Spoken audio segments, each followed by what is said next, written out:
वजन घटाने की दुनिया ना तरह तरह की फैट डाइट से भरी पड़ी है, कंफ्यूजिंग है। लेकिन क्या हो अगर वजन को मैनेज करने के पीछे एक बहुत ही सरल वैज्ञानिक सिद्धांत हो। इसे अपने शरीर का कैलोरी बैंक अकाउंट समझिए। आज हम इसी की बारीकियों को समझेंगे। चलिए देखते हैं कि आज हम क्या क्या समझने वाले हैं। हम इसे 5 आसान हिस्सों में देखेंगे। सबसे पहले कैलोरी बैंक अकाउंट की मूल बातें, फिर हमारा शरीर अपने आप ऊर्जा कैसे खर्च करता है, हम अपने खाने पीने यानी डिपॉजिट्स को कैसे मैनेज कर सकते हैं, अपनी एक्टिविटी यानी विड्रॉल्स को कैसे बढ़ा सकते हैं, और आखिर में इन सब में संतुलन कैसे बनाया जाए। तो चलिए सीधे मुद्दे पर आते हैं। जरा सोचिए कि आपका शरीर एक बैंक अकाउंट की तरह है। जो खाना हम खाते हैं वो है डिपॉजिट और जो एनर्जी हम इस्तेमाल करते हैं वो है विड्रॉल। बस ये एक आसान सा कॉन्सेप्ट वजन प्रबंधन के पूरे खेल को समझने की चाबी है। अक्सर हमें ऐसे लुभावने वादे सुनने को मिलते हैं, है ना? लेकिन देखिए, विज्ञान ऐसे दावों पर नहीं बल्कि तथ्यों पर चलता है। और ये जो कैलोरी बैंक अकाउंट का लॉजिक है ना, ये इन भ्रामक विज्ञापनों के शोर से कहीं ज्यादा पावरफुल और असरदार है। तो सबसे जरूरी चीज क्या है? वो है कैलोरी डेफिसिट का सिद्धांत। ये कोई रॉकेट साइंस नहीं है, बस सीधी सादी गणित है। जब आप जितनी कैलोरी खाते हैं उससे ज्यादा जलाते हैं तो वजन कम होता है। वजन घटाने का यही एक अटल नियम है। ये एनालॉजी एकदम सटीक बैठती है। जैसे आपके बैंक अकाउंट में ज्यादा पैसे आने से बैलेंस बढ़ता है, ठीक वैसे ही शरीर में जरूरत से ज्यादा कैलोरी फैट यानी वसा के रूप में जमा हो जाती है और नतीजा वजन बढ़ता है। ये इतना ही सीधा और सरल है। चलिए अब ये देखते हैं कि हमारा शरीर अपने आप यानी ऑटोमेटिकली ऊर्जा कैसे खर्च करता है। इसे आप शरीर के रोजमर्रा के खर्चे या ऑपरेटिंग कॉस्ट समझ सकते हैं। ये जानना बहुत ज़रूरी है क्योंकि हमारी रोज़ की ज़्यादातर कैलोरी यहीं खर्च होती हैं, बिना कुछ खास मेहनत किए। ये जानकर शायद थोड़ी हैरानी हो कि जब हम सो रहे होते हैं तब भी हमारा शरीर काम कर रहा होता है। सांस लेना, खून का सर्कुलेशन, सेल्स की मरम्मत, इन सब कामों में एनर्जी लगती है। इसी एनर्जी के खर्चे को बेसल मेटाबॉलिक रेट या बीएमआर कहते हैं। इसे एक ठोस उदाहरण से समझते हैं। मान लीजिए एक 28 साल का पुरुष है जिसका वजन 80 किलो है। उसका बीएमआर करीब 1828 कैलोरी हो सकता है। मतलब बिना हिले दुले भी उसका शरीर हर दिन इतनी कैलोरी जला रहा है। ये हमारे ऑपरेटिंग कॉस्ट का एक बहुत बड़ा हिस्सा है। और एक और मजेदार बात, आपका शरीर सिर्फ खाना खाने से भी कैलोरी जलाता है। जी हाँ, इसे कहते हैं thermic effect of food, TEF। इसका मतलब ये है कि कुछ तरह के खाने को पचाने के लिए शरीर को ज्यादा मेहनत करनी पड़ती है। ये स्लाइड हमें बहुत ही साफ साफ दिखाती है कि प्रोटीन का थर्मिक प्रभाव सबसे ज्यादा होता है, लगभग 30% तक। मतलब अगर आप 100 कैलोरी प्रोटीन खाते हैं तो आपका शरीर उसे पचाने में ही करीब 30 कैलोरी खर्च कर देता है। कह सकते हैं कि ये एक बेहतर रिटर्न ऑन इन्वेस्टमेंट है। अच्छा, तो हमने ये तो समझ लिया कि शरीर ऊर्जा खर्च कैसे करता है। अब आते हैं दूसरे पहलू पर, यानी ऊर्जा का सेवन।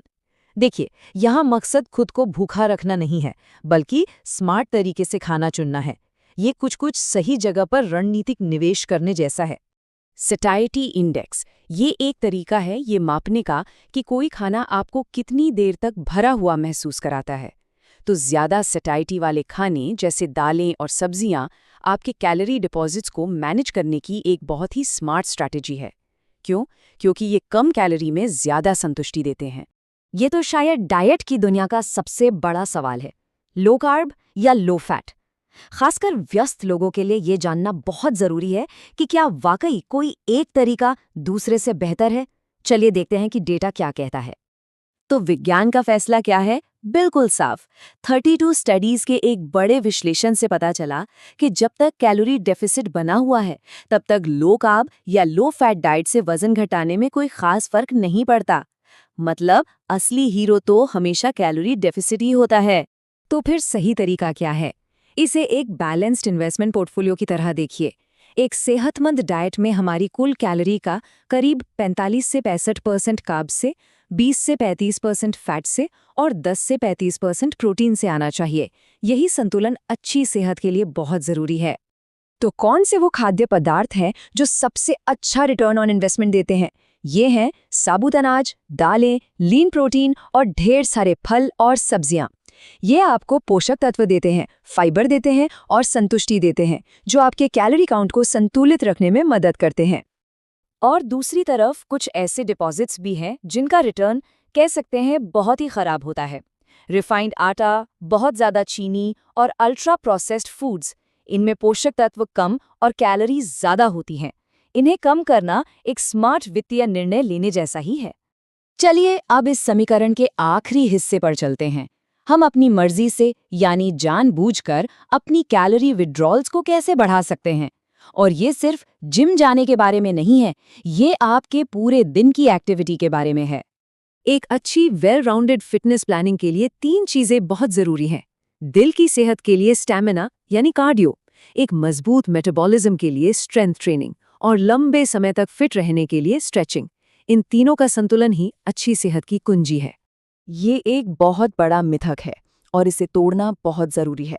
लोग सोचते हैं कि वे शरीर के किसी एक हिस्से से चर्बी कम कर सकते हैं, लेकिन विज्ञान कहता है कि स्पॉट रिडक्शन काम नहीं करता। जब आप कसरत करते हैं तो आपका शरीर तय करता है कि फैट कहाँ से कम करना है, ना कि आप। और हाँ, ये मत भूलिए कि हर छोटी बड़ी हलचल मायने रखती है।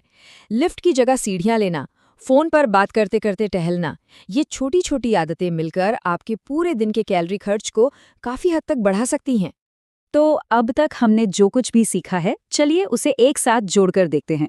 लंबे समय तक चलने वाले नतीजे किसी एक चीज पर फोकस करने से नहीं, बल्कि एक संतुलित ओवरऑल अप्रोच अपनाने से मिलते हैं। एक कामयाब हेल्थ पोर्टफोलियो की चाबी यही है। कैलोरी डेफिसिट, पोषक खाना, नियमित व्यायाम, पूरी नींद और स्ट्रेस मैनेजमेंट, ये सभी एक साथ मिलकर काम करते हैं। अगर इनमें से किसी एक को भी नजरअंदाज किया तो पूरा संतुलन बिगड़ सकता है। और आखिर में ये सवाल सबके लिए है, अपनी सेहत को अपनी सबसे कीमती संपत्ति समझिए। तो अब इस जानकारी के साथ अपने कैलोरी बैंक अकाउंट की किताबों को संतुलित करने और अपनी सेहत में निवेश करने के लिए अगला कदम क्या होगा?